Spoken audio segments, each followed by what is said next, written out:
श्री गुरु Ramdas ji international airport, Amritsar. बहुत समय बाद हमारा पूरा परिवार एक साथ सफर पर निकल रहा था और ये सफर कुछ खास था।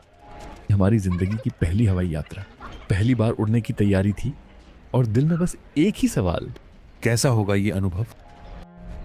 छोटे बच्चों के साथ सफर हमेशा एक छोटी सी एडवेंचर बन जाता है।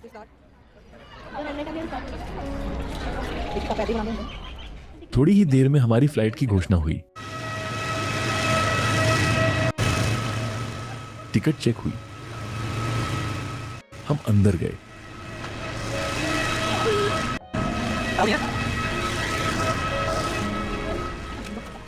और अपनी सीटों पर बैठ गए।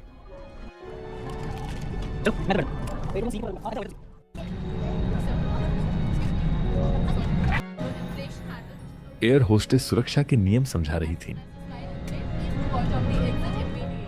और फिर वो जादुई पल आया। विमान ने जमीन छोड़ी और हम बादलों के बीच उड़ने लगे।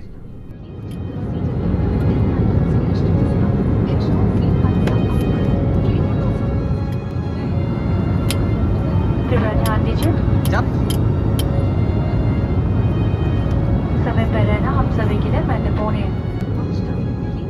3.25 घंटे की उड़ान के बाद हम पहुंचे बेंगलुरु के केम्पेगौड़ा इंटरनेशनल एयरपोर्ट। एयरपोर्ट पे हमें रिसीव करने के लिए मेरी सिस्टर पहले से ही आई हुई थी।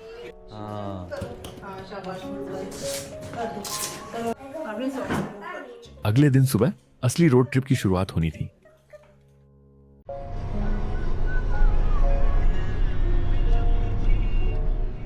बेंगलुरु से मैसूर के होटल तक का सफर हमने बाय रोड तय किया।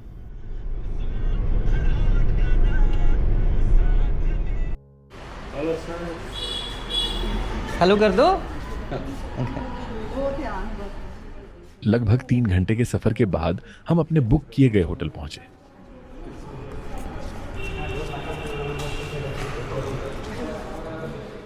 होटल संदेश द प्रिंस मैसूर के बेस्ट होटल्स में से एक है।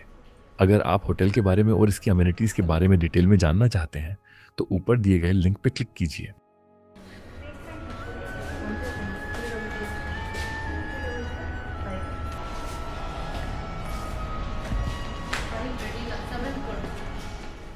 हमारे मैसूर के इस यात्रा कार्यक्रम में मैसूर पैलेस और स्थानीय लोगों की संस्कृति के बारे में अवगत होना और बच्चों के लिए जूलॉजिकल गार्डन, एक्वा वर्ल्ड और स्नो सिटी जैसी जगहों पर जाना शामिल है।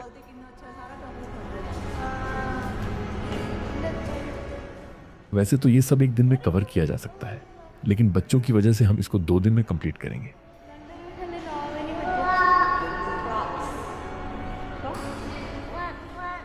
हमारे आज के प्लान में दोपहर बाद सूरज ढलने से पहले मैसूर पैलेस को दिन में और सूरज ढलने के बाद शाम 7 बजे इसके famous sound and light show को कवर करना है।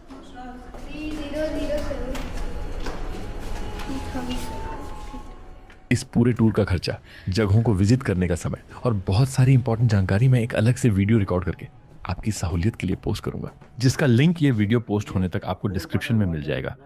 चलिए चलते हैं मैसूर पैलेस।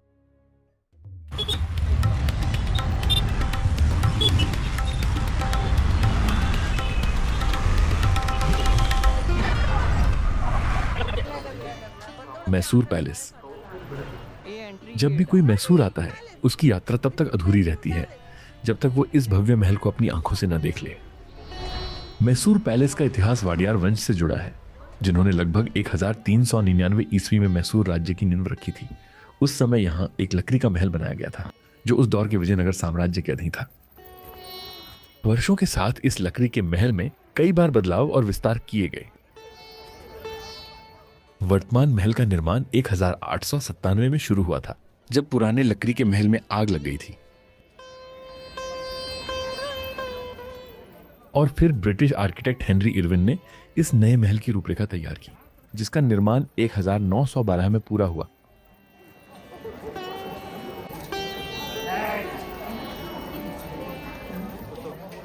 पैलेस को देखने के लिए कोई प्रवेश शुल्क नहीं है। हाँ, लेकिन अंदर जाने से पहले आपको अपने जूते बाहर जमा करवाने होते हैं।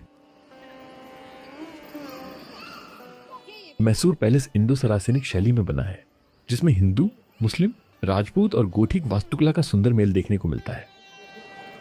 ग्रेनाइट की दीवारें, गुलाबी गुंबद, नक्काशीदार खंभे और रंगीन कांच की खिड़कियां इसे राजसी रूप देती हैं।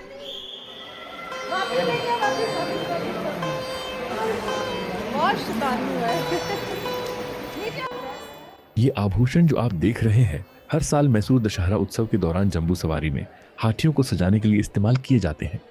इन्हें दशहरा हाथियों के स्वर्ण आभूषण कहा जाता है, जिनका उपयोग दशहरा उत्सव के अलावा किसी अन्य समय नहीं किया जाता।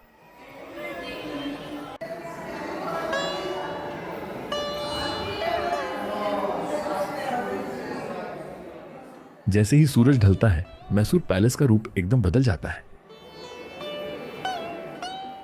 हर शाम यहां आयोजित होता है साउंड एंड लाइट शो, जो केवल रोशनी का नहीं बल्कि कहानी का उत्सव है।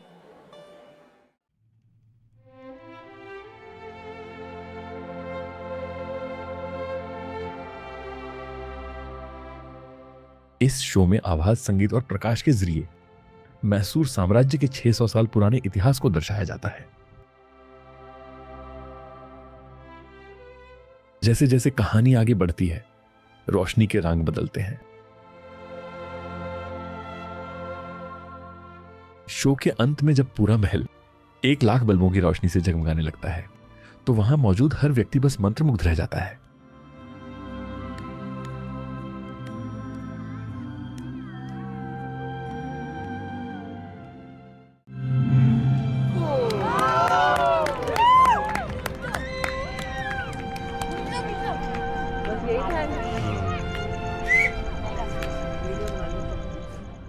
जगमगाते मैसूर पैलेस की खूबसूरती सच में जादुई लगती है।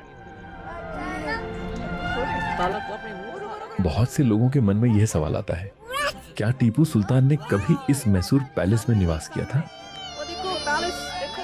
असल में टीपू सुल्तान का शासनकाल इससे लगभग 100 साल पहले था और उस समय उनकी राजधानी श्रीरंगपट्टनम में थी, जहां उनका प्रसिद्ध महल दरिया दौलत बाग स्थित है। तो हां, एक समय यह स्थान टीपू के नियंत्रण में जरूर रहा,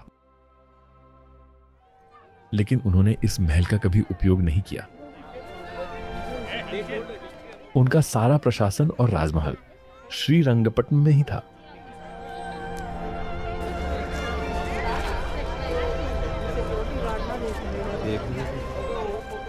कहा जाता है, अगर आपने मैसूर पैलेस को रात की रोशनी में नहीं देखा तो आपने मैसूर की आत्मा को नहीं जाना।